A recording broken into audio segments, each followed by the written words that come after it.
The last part of this problem, we have someone who's moving, let's call them x, and they're moving at 2.5 meters per second, right? And then someone else, we call them y. They're also moving 2.5 meters per second, but towards x. And there's a train that's moving in this direction.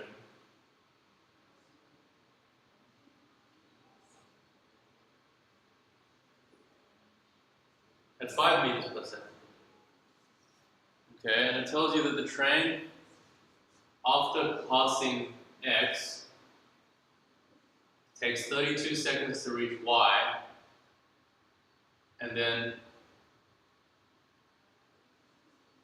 that should be enough information to actually work out what goes on with this problem. What it means is, at this point, so there's some point where the train is in line. Okay, I should also mention the train is 15 meters long. Okay, the train is the train is 15 meters long, and at some point, its rear end is in line with this person x, okay? And then it says after 32 seconds, so everything's moving, it will be so that its front end is in line with wherever y is after that, at that point, okay? The question is, how long after this happens do x and y run into each other? Okay, that's a kind of an interesting question. It's a good way to get your head around some of these moving distance times speed things.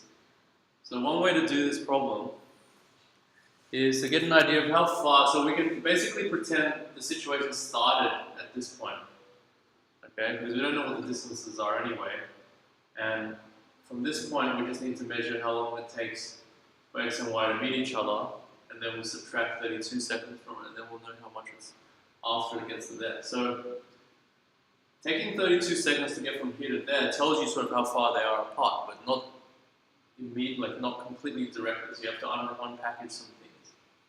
So for example, if we say that the distance that they're apart originally, let's just call it d, right? What is d? Well, d, so it's at least 15 meters, right? Because the train has to fit 15 meters in between. Plus, and then this distance, the front end distance to the front end distance, is how much the train has traveled in 32 seconds. Okay? But the original distance is a little bit more than that because the person y is actually moving towards the train. Okay?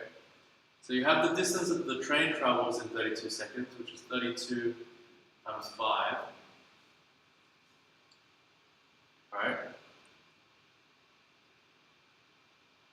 But then you also have sort of the extra distance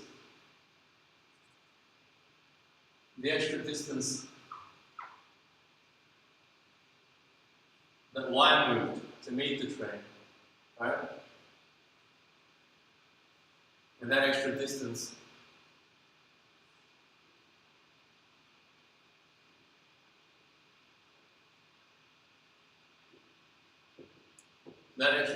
here is 2.5 times 32, right? See, this tells you how far apart they were originally, right? So this is 32 times 7.5, which is 16 times 15, which is 240, is 255, okay? So if they were 255 meters apart, then after 32 seconds, they'd be 32 times 5 less apart, right? Because they're closing in on each other at 5 meters per second. So then it's really just this 32 times 62.5, which is 16 times 5, which is 80, 95 meters, and that 95 meters, oh, not 95, 16 times 5 is,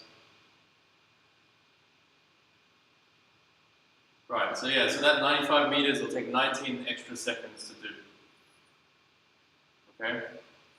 Oh, and this is, as part of another question, there was an extra 2 seconds it took for the train to get past the person. So then it would only be 17 seconds after that point that X and Y would meet. But in either case, once you work out the original distance, it's very clear what the answer should be. Does that make sense? So it's 19 seconds after the original 32 seconds, and 17 seconds after the 32 plus 2 seconds.